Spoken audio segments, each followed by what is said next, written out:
नमस्कार। मैं हूं आपका हमजुबान संजीव चौहान, स्टेट पर हिंदी पर। और हमारे आज के खास कार्यक्रम के विशेष मेहमान हैं भारतीय थल सेना के retired lieutenant colonel Jashinder Singh Sodhi. ये सोढ़ी साहब, स्वागत है। जय हिंद संजीव जी। ये मेरा सौभाग्य कि मैं आपके चैनल पर हूं। सोढ़ी साहब, आज ईरान इसराइल की, अमेरिका की बात नहीं करेंगे। इस्लामाबाद में फेल हो चुकी इस मीटिंग की, शांति समझौते की बात नहीं करेंगे। आज बात करेंगे पाकिस्तान, चीन और भारत की। और बात करेंगे तीन थिएटर कमान का जो ब्लूप्रिंट तैयार किया है। वाईसीडीएस का पद भी बनेगा। बहुत सारी चीजें हो रही हैं भारतीय सेना में, बदली जा रही, कुछ नई, कुछ प्लानिंग आगे की जा रही है। ये तीन थिएटर कमान का ब्लूप्रिंट क्या है सर? पहले तो एक आम भाषा में आम आदमी को, हर भारतवासी को ये बता दीजिएगा कि आखिर सरकार तीनों सेनाओं के ढांचे में बड़ा बदलाव करने जा रही है, इसका क्या मतलब है? संजीव जी, जो भारतीय सेना, वायुसेना और नौसेना है, इन तीनों की अपनी अपनी अलग अलग कमांड होती है और कमांड के तहत ही लड़ाइयां लड़ी जाती हैं। अगर हम नीचे से शुरू करें, जो सबसे छोटी इकाई होती है उसे प्लेटून कहते हैं। उसके ऊपर कंपनी, उसके ऊपर बटालियन, ब्रिगेड, डिवीजन। डिवीजन के ऊपर कोर होती है जो लेफ्टिनेंट जनरल कमांड करते हैं, उसके ऊपर कमांड होती है, वो भी लेफ्टिनेंट जनरल कमांड करते हैं, उन्हें आर्मी कमांडर कहा जाता है। और उनके ऊपर सेना अध्यक्ष, वायु सेना अध्यक्ष या नौसेना अध्यक्ष होते हैं। अब ये जो कमांड्स होती हैं, जैसे सेना की, थल सेना की कमांड में दो या तीन कोर होती हैं और हर कोर में 4 से 5 डिविजन होती हैं और ऐसे करके नीचे तक चलता है। तो अब तक क्या है कि भारतीय सेना की अपनी कमांड्स हैं, नौसेना की अपनी कमांड्स हैं, वायुसेना की अपनी कमांड्स हैं। तो जब जंग होता है, क्योंकि आजकल हम देखें जो जंग होता है वो मल्टी डोमेन ऑपरेशन में होता है।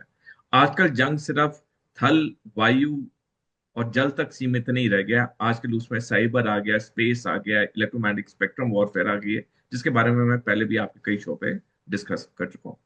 तो अब क्योंकि मल्टी डोमेन वॉरफेयर है, तो बहुत जरूरी हो जाता है कि तीनों सेनाओं के बीच में जो सिनर्जी है या जो कोऑर्डिनेशन है वो ऊंचे दर्जे का होना चाहिए। क्योंकि जो डिसीजन मेकिंग टाइम है, जो निर्णय लेने का समय युद्ध में, अब सिर्फ कुछ नैनो सेकेंड्स रह गए। पहले क्योंकि युद्ध सिर्फ थल, जल और वायु में थे, तो थोड़ा समय मिल जाता है रिएक्ट करने का, लेकिन अब समय बिल्कुल नहीं है रिएक्ट करने का, क्योंकि मल्टी डोमेन वॉरफेयर आ गया है। तो इसलिए बहुत जरूरी हो जाता है ये थिएटर कमांड बनाना, जिसमें आर्मी, नेवी और एयरफोर्स के अपने अपने कंपोनेंट होंगे और तीनों का एक कमांडर होगा।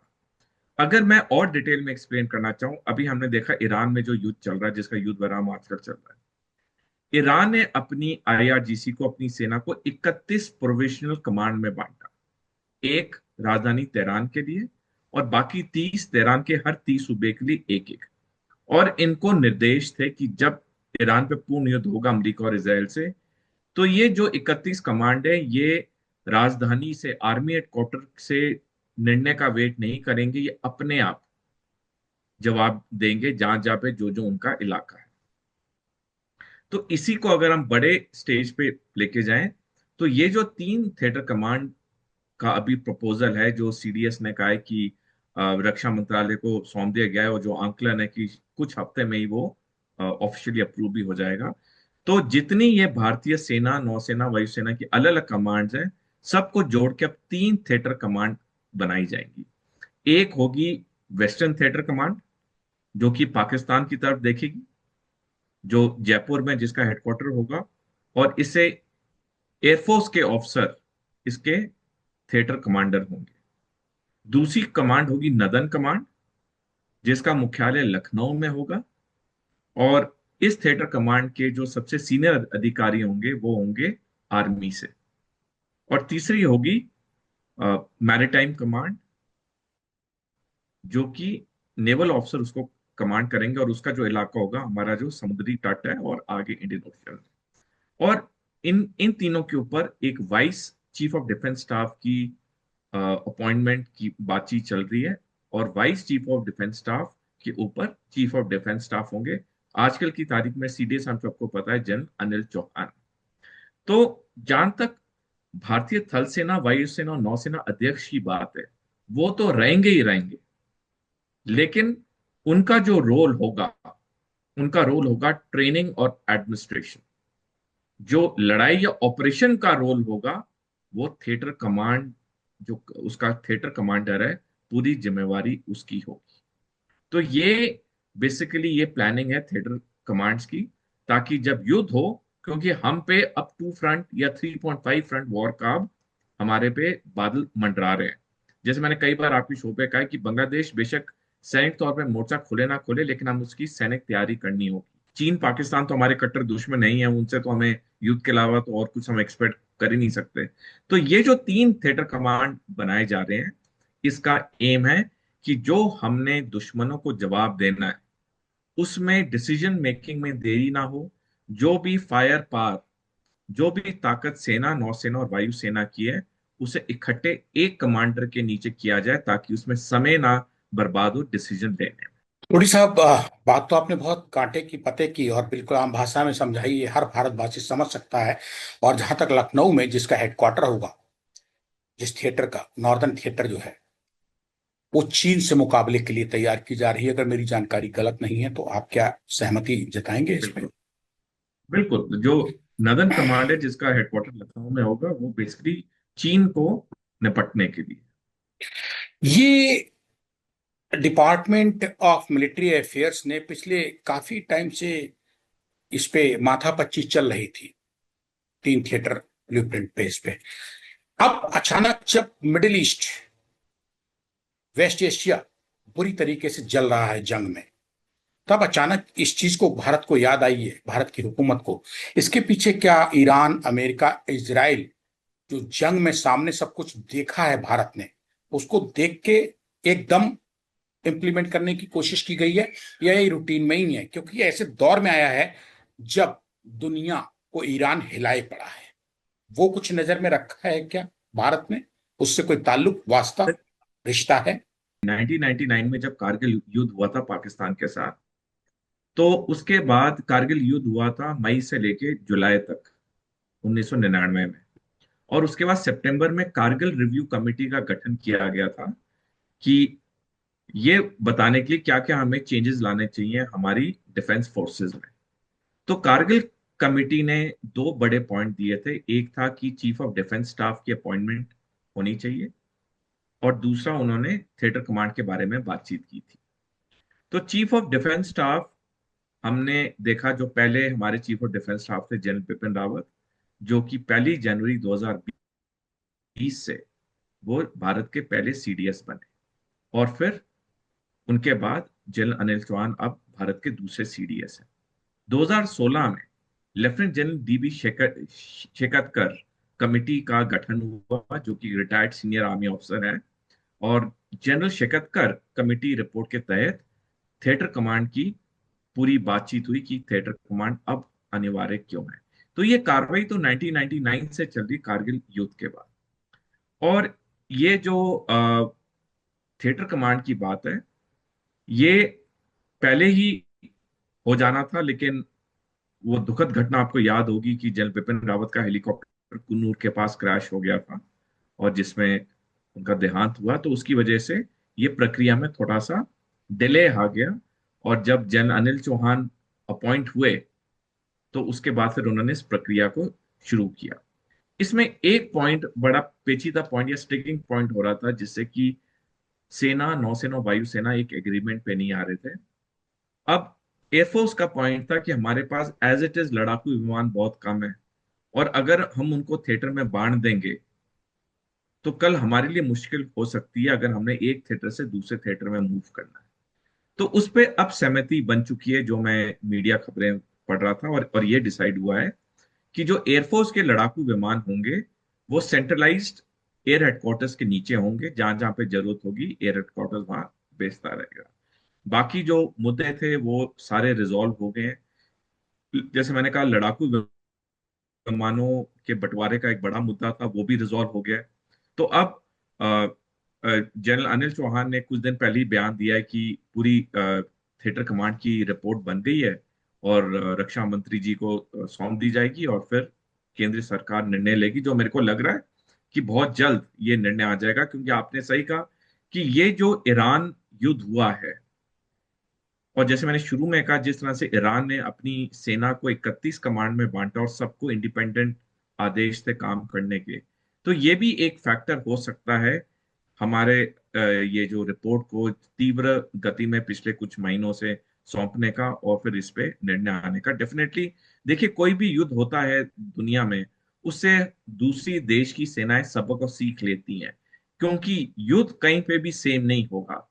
हमें सबक और सीख लेनी पड़ती है, हमें उसे अपने सर्कमस्टांसेस कंडीशंस के अनुसार उसे मॉडिफाई करना पड़ता है, क्योंकि हर युद्ध पहले युद्ध से अलग होता है। तो हम पहले युद्धों से सबक और सीख डेफिनेटली लेते हैं। हाँ, तो लेफ्टिनेंट कर्नल सोढ़ी साहब, आपकी बात अगर मैं समझ पा रहा हूं तो आप यही कह रहे हैं, देर आए दुरुस्त आए। जो चीज कारगिल युद्ध के टाइम 1999 में, यानी कि अब से करीब 26-27 साल पहले अमल में लाई जानी चाहिए थी, उस टाइम प्रक्रिया शुरू कर दी गई थी, उस पर काफी धीमी गति से बढ़ा। और अब ईरान, इजराइल, अमेरिका जो जंग हुई है उसके बीच में 3 थिएटर की कमान बनाना स्वतंत्र रूप से और संयुक्त रूप से उसको अमल में लाना दौरान जंग भारत द्वारा, ये अपने आप में बहुत महत्वपूर्ण है। और वायुसेना का जो आपने संकट बताया था, वायुसेना का अपना तर्क सही था। वो रोड़ा नहीं बन रहे थे इस ऑपरेशन में, इस थिएटर वाले उसमें कहेंगे पाइपलाइन में। वो अपनी समस्या बता रहे थे कि हमारे पास इतने फाइटर जेट नहीं है कि हम हर तरीके से आपके 3 तरीके से फॉलो करें। उनका समाधान निकाल दिया गया। सर, इसके अलावा क्या स्पेस और साइबर कमांड भी गठित करने की योजना चल रही है? और 2 सवाल है, एक ये, दूसरा सवाल ये है कि जब सीडीएस जनरल अनिल चौहान या सीडीएस है हमारे साथ, अभी वो पद है, तो अब जो वाइस सीडीएस का पद नया क्रिएट किया जाएगा, तो ये सीडीएस और वाइस सीडीएस किस तरीके से काम करेंगे? इनके काम में क्या मतलब बांटा जाएगा? किस तरीके से होगा इनका दौरान जंग? देखिए, जंग के दौरान पूरी जो ऑपरेशन रिस्पॉन्सिबिलिटी होगी वो सीडीएस की होगी, लेकिन जो वाइस सीडीएस होंगे वो उनको असिस्ट करेंगे। उनकी अपनी चार्टर ऑफ ड्यूटीज होंगी, जैसे हम कॉर्पोरेट में जेडी कहते हैं। नौकरी लेने से पहले जो हम पूरा लिखे देते हैं कि क्या क्या आदमी क्या क्या काम करेगा। तो जहां तक वाइस सीडीएस की बात है, उनके अपनी रिस्पॉन्सिबिलिटीज होंगी, लेकिन उनका एक जो बड़ी उनका रिस्पॉन्सिबिलिटी वो ये होगा कि अगर सीडीएस किसी कारणवश आगे नहीं अपना काम कर पाते हैं, तो वाइस सीडीएस इमीडिएटली उनकी कुर्सी पे बैठ जाएंगे कि कोई भी डिले नहीं होना चाहिए। क्योंकि जैसे मैंने कहा, युद्ध के दौरान डिसीजन मेकिंग में अब डिले का की गुंजाइश ही नहीं है। युद्ध इस तीव्र गति से अब चलने लगे हैं, जहां पे नैनो सेकेंड्स में निर्णय लेने होंगे। तो जैसे सेना अध्यक्ष होते हैं, उनकी अपनी ड्यूटीज होती हैं, वाइस चीफ आर्मी स्टाफ की अपनी ड्यूटीज होती हैं। तो ये पूरी वेल थॉट ऑफ होती हैं।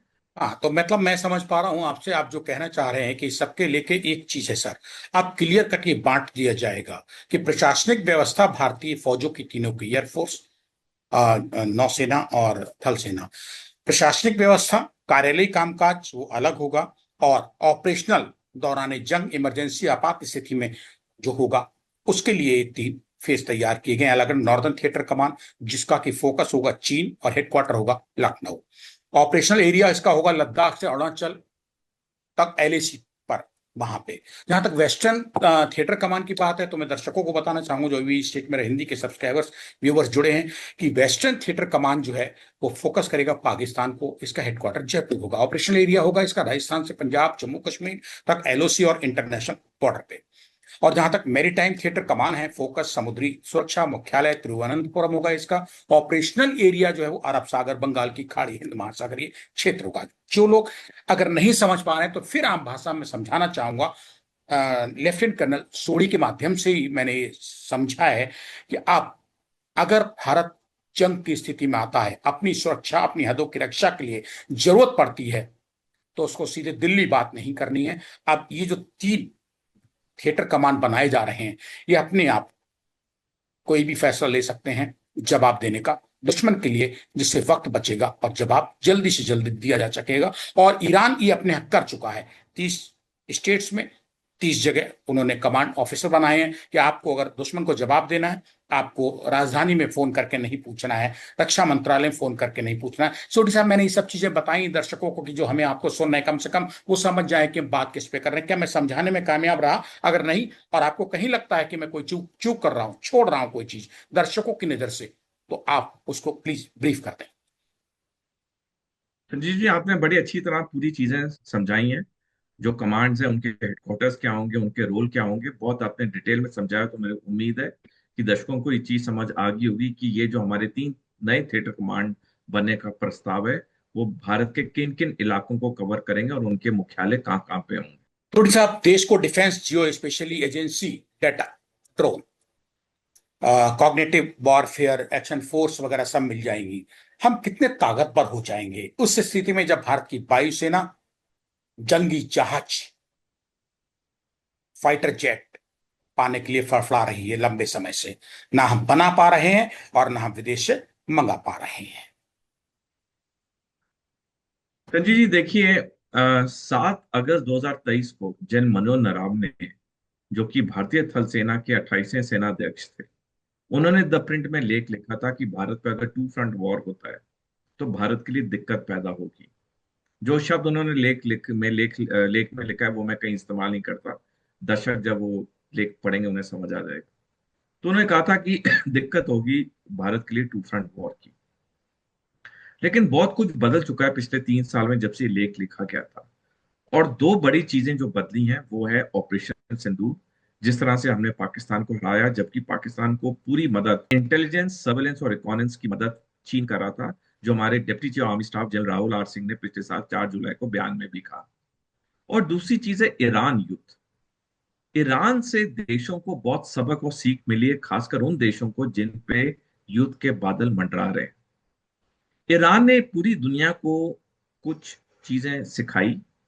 उसमें सबसे बड़ा यह था कि जब किसी देश पे युद्ध के बादल मंडरा रहे होते हैं और आप पे आर्थिक प्रतिबंध लगाओ, जिस तरह से ईरान पे 47 साल से लगा है, तब भी अगर आप में हौसला है, अगर आप में प्लानिंग की क्षमता है, आपको दुनिया की महाशक्ति भी नहीं हरा सकती है। और ईरान से एक और सबक और सीख जो दुनिया के देशों को लेनी चाहिए जिन पे युद्ध के बादल मंडरा रहे हैं, कि रोने से कुछ नहीं होता है, ये कहने से विदेशी हाथ, अंदरूनी हालात, सोरोस, अंकल आंटी, इससे कोई फर्क नहीं पड़ता। आप पे देश के बादल मंडरा रहे हैं, आपने जो भी आपके पास संसाधन है, आपने उसकी मदद से तैयारी करनी है और दुश्मन को हराना है। और ईरान से मैं कहूंगा, अगर मेरे को पूछा जाए सबसे बड़ी सबक और सीख क्या है, मैं कहूंगा ये सबक और सीख है कि कभी भी, चाहे निजी जिंदगी में भी, चाहे व्यवसायिक जिंदगी में भी, चाहे किसी देश के लिए भी, कभी हालात किसके लिए सुनहरे नहीं होते। आज आप और मैं भी जिस ओहदे पे पहुंचे हैं, मेहनत करके पहुंचे हैं, आज भी हम मेहनत करते हैं दिन रात। हमें किसी ने यहां तक कोई शॉर्टकट नहीं दिया, हमें अपनी मेहनत करनी पड़ी। उसी प्रकार ये सबक को सीख लेनी जरूरी है कि कभी भी कंडीशंस किसी देश के लिए आइडियल या अच्छी नहीं होगी। हमेशा हर देश की अपनी अपनी दिक्कतें हैं, लेकिन उन दिक्कतों के बावजूद युद्ध की तैयारी करना बहुत जरूरी है। और ये मेरे को लगता है कि जिस तरह से थिएटर कमांड अब आएगा, जिस तरह 3 थिएटर कमांडर होंगे, उनकी पूरी जिम्मेवारी होगी। और तो आपका जो प्रश्न था कि हम किस तरह से सक्षम और सार्थक हैं इस वक्त, मैं कहूंगा कि अभी भी हमें एज अ डिफेंस फोर्सेस हमें कुछ चीजें करनी है जो कि चल रही हैं। जैसे हम पढ़ते रहते हैं मीडिया में कि एआई के ऊपर अब भारतीय सेना का बहुत जोर है और उसे अब बिल्कुल नीचे के लेवल तक इनकॉर्पोरेट किया जा रहा है। बल्कि मैं कुछ दिन पहले ही न्यूज़पेपर पढ़ रहा था कि नेशनल डिफेंस एकेडमी खड़कवासला में जो ट्रेनिंग होती है उसमें आर्टिफिशियल इंटेलिजेंस का सिलेबस इंक्लूड कर दिया गया है। तो डेफिनेटली हम कर रहे हैं। और जैसे मैं कहता हूं कि युद्ध युद्ध भारत पे कभी भी 2030 के बाद होगा, तो हमारे पास 4.5 साल का समय है, कुछ 4.5 साल कम नहीं होता है। और जो तैयारी हो रही है, मेरे को उम्मीद है और यकीन भी है कि हम इस टू फ्रंट वॉर के लिए 2030 तक पूरी तरह सक्षम और सार्थक होंगे। लेफ्टिनेंट कर्नल सोडी साहब, आपसे बातचीत में ही निकल के आ रही है ये बात कि ठीक है, 3 थिएटर प्लान जो है, ब्लूप्रिंट इसका तैयार किया गया, इसको अमल में भी बहुत जल्दी ले आया जाएगा। अगर हम पिछले 2015, 2016 से और अब 2026 चल रही है, 10-11 साल का अतीत पास्ट उठा के देखें, तो चाहे तो वो चीन रहा हो चाहे पाकिस्तान, उसके साथ कुल जमा मिला के हमारे 5-6 टकराव हो चुके हैं। ठीक है, और उसमें हमें कौशल, चुनौतियों और खामियों को फिल्टर करके नया ढांचा तैयार करने का एक मौका मिला है। हमें सिखाया गया, हम ईरान और इसराइल से ना सीखें, हम खुद से सीखें, क्योंकि पाकिस्तान और चीन हमारे सबसे बड़े पड़ोसी दुश्मन हैं। सवाल ये पैदा होता कि पाकिस्तान के खिलाफ 2016 की सर्जिकल स्ट्राइक, 2019 की बालाकोट एयर स्ट्राइक और उसके बाद साल 2025 में 88 घंटे चला ऑपरेशन सिंदूर, ये सब कहीं भारतीय फौज, भारतीय हुकूमत को अपनी सरहदें सुरक्षित करने के लिए सबक बन गई, मील का पत्थर साबित हुई हैं। और हम अब तैयारी में जुटे हैं। जो आप बार बार कहते हैं कि 2030 के बाद कभी भी चीन 3.5 वॉर की तरफ देख सकता है भारत की नजर उठा के, भले उसमें पाकिस्तान की अहम भूमिका हो। लेकिन जितनी चीजें मैंने बताई हैं, चाहे वो सर्जिकल स्ट्राइक 2016 वाली हो, 2019 की बालाकोट एयर स्ट्राइक रही हो, 2025 में 88 घंटे करीब चला ऑपरेशन सिंदूर, ये सब चीजें क्या सर वाकई में हमारे लिए सबक बन गई? हम अपने से ही सीख रहे हैं और आगे जहां जहां छेद रह गए हैं उनको बंद कर रहे हैं, मजबूत कर रहे हैं। और चीन के खिलाफ 2017 के आंसर डोकलाम और 2020 का जो गलवान संघर्ष है वो सब भी इसमें शामिल है। 10 साल भारत की सेनाओं के लिए सबक से भरे रहे हैं और अब हम उनसे सीख रहे हैं। अगर गलतियां आपको सिखा दें, सुबह का भूला शाम को अगर घर लौट आए तो भूला नहीं कहलाता कि भारत की सैन्य ताकत से जुड़े लोग उसी पगडंडी पे, उसी राह पे बढ़े हैं जो आप बार बार कह रहे थे कि तैयारी करिए 2030 आने वाली है। संजीव जी, देखिए, मैं इस बात से मेरे विचार अलग हैं कि सुबह का बूला शाम को घर आ जाए। मैं इस बात से मेरे विचार नहीं मिलते हैं, क्योंकि जो आपने 6 झड़पें बताई, 4 पाकिस्तान के साथ, 2 चीन के साथ, तो हर झड़प या हर सैनिक लड़ाई के बाद हर देश कुछ ना कुछ सीखता है। हमने भी सीखा है, पाकिस्तान ने भी सीखा है, चीन ने भी सीखा है। और जैसे मैंने शुरू में बताया, जब भी कोई युद्ध होता है दुनिया के किसी कोने में, बाकी देश उसे स्टडी करती हैं, तभी सेना में पढ़ने पे बहुत तवज्जो होता है। खास करके मिलिट्री हिस्ट्री हमारे लिए एक बिल्कुल इंपॉर्टेंट टॉपिक होता है।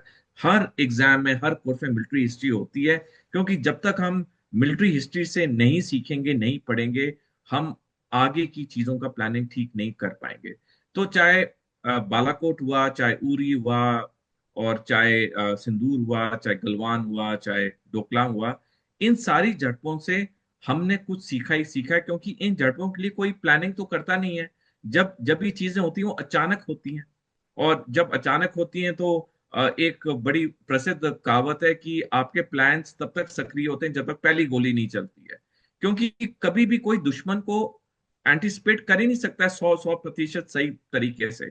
कोई भी देश, अमेरिका तक, चीन तक, दुश्मन को कभी भी नहीं अप्रिशिएट कर पाएगा 100% किस तरह से दुश्मन रिएक्ट करेगा। तो ये युद्ध की पढ़ाई की ये खासियत होती है।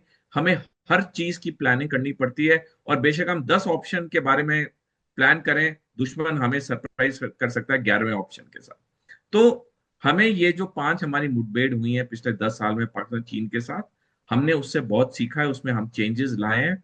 और जिस तरह से मैंने पहले कहा कि मल्टी डोमेन ऑपरेशंस अब हर युद्ध का एक इंपॉर्टेंट अंग बन गया है, तो डेफिनेटली हर सबक से, हर जंग से, हर मुठभेड़ से हम सीखते हैं, दुश्मन भी सीखता है, और उसे अपनी सेनाओं में हम इंप्लीमेंट करते हैं क्या क्या चेंजेस हमें लाने हैं। लेफ्टिनेंट कर्नल सोढ़ी साहब, आपसे ही हम सीखते हैं क्योंकि फौजी आप हैं, लेफ्टिनेंट कर्नल इंडियन आर्मी के, भारतीय थल सेना के आप हैं, रिटायर्ड, आपने फौज को जिया है, हम लोग को तो सुरक्षा दी आपने। और मैं पत्रकार हूं तो आपसे बात करता हूं, आपसे ज्ञान लेता हूं, सीखता हूं, फिर उसी में से सवाल निकल के आते हैं। वो सवाल जो जनता के सवाल होते हैं, जनता भी वही सोचती है, जानना चाहती है, उसके पास जवाब नहीं है, सवाल है कि आजाद भारत यानी 1947 के बाद क्या भारतीय फौज का ये जो थ्री थिएटर जो वाला फार्मूला अपनाया जा रहा है, ब्लूप्रिंट तैयार हुआ है, सबसे बड़ा सैनिक ओवरहॉलिंग होगी अब तक? इससे पहले आपकी नजर में कभी हुई है? आपने लंबा समय भारतीय फौज में गुजारा है, हो सकता है मेरी जानकारी गलत हो, लेकिन हो सकता है कि एक बहुत बड़ी घटना हो दुनिया के लिए, ओवरहॉलिंग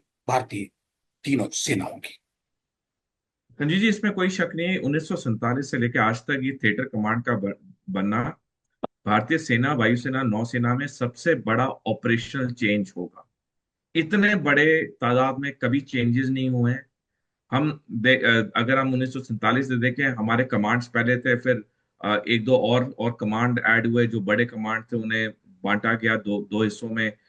फिर उसके बाद कोई नई कोर रेज हुई, कहीं डिवीजन रेज हुई, कहीं पे नए युद्धपोत आए, कहीं पे नए लड़ाकू विमान इंडक्ट हुए, कभी सुखोई SU-30 आया, कभी राफेल आया, उसके नए स्क्वाड्रन बने। लेकिन इस पैमाने पे, इस लेवल पे चेंजेस 1947 से लेके अब ये सबसे बड़े चेंजेस होंगे, क्योंकि इसमें तीनों आर्मी, नेवी, एयरफोर्स में चेंजेस होंगे। और मैं फिर कहूंगा ये 1947 के बाद सबसे बड़ा ऑपरेशनल चेंज होगा सेना, वायुसेना और नौसेना। वाकई में आपने भी मेरी बात मानी, इसके लिए शुक्रिया। आपसे ही सीख के, आपसे ही बातचीत करके चीजें निकल के आती हैं। लेकिन सवाल ये पैदा होता है कि सर, यह भारत की तीनों सेनाओं में, वायुसेना, जल सेना, थल सेना में, ये तब्दीली, ये इंतजामात होने वाले संभावित भविष्य को देखते हुए भारत को सुरक्षित करेंगे, भारत की सेनाओं को मजबूत करेंगे, सरहदों को सुरक्षा देंगे। लेकिन भारत के पड़ोसी दुश्मनों पे क्या गुजरेगी, और जो दोस्त हैं भारत की दुनिया में, वो क्या सोचेंगे? देखिए, जाति तो हमें जो थिंकिंग है वो तो दुश्मनों के बारे में है। दोस्त हमेशा आपकी सफलता में खुशी होते हैं, लेकिन अगर हम दुश्मन देखें, डेफिनेटली उनके लिए तो बड़ा झटका होगा, क्योंकि जिस तरह से हम थिएटर कमांड लाएंगे और जिस तरह से हमारी ऑपरेशन थिंकिंग में चेंज होगा, तो दुश्मन भी काफी समय लगाएगा समझने के लिए कि ये भारत ने क्यों किया है। तो डेफिनेटली इसका फर्क तो पड़ेगा। लेकिन कोई भी दुश्मन होता है, वो दुश्मन देश होता है, वो उसकी प्लानिंग करता है और अपने नजरिए से जो भी कर सकता है वो करता है। ये एक प्रक्रिया है। 2016 में चीन ने 5 थिएटर कमांड बनाए थे। पाकिस्तान ने अभी सिंदूर के बाद अपनी रॉकेट फोर्स खड़ी की। तो ये सॉरी, ये चेंज चलता रहता है देश की हर सेना में। टोडी साहब, बहुत बहुत शुक्रिया आपका तहे दिल से कि आपने बताया कि आखिर 1947 के बाद से भारत की तीनों सेनाओं में होने वाला ये सुधार अद्भुत होगा, अविस्मरणीय होगा, और दुनिया के लिए ये एक अध्याय होगा। भारतीय फौजों के लिए, भारत की आने वाली फौजी पीढ़ियों के लिए, भारत की सुरक्षा में सबसे बड़ा ये यंत्र, मंत्र होगा भारत के लिए, इमीडिएट एक्शन लेने के लिए, बिना कुछ सोचे और समझे जो देख रहा है उसका जवाब देने के लिए। बहुत बहुत धन्यवाद स्टेट में हिंदी से और संजीव चौहान से बात करने के लिए। धन्यवाद। धन्यवाद संजीव जी।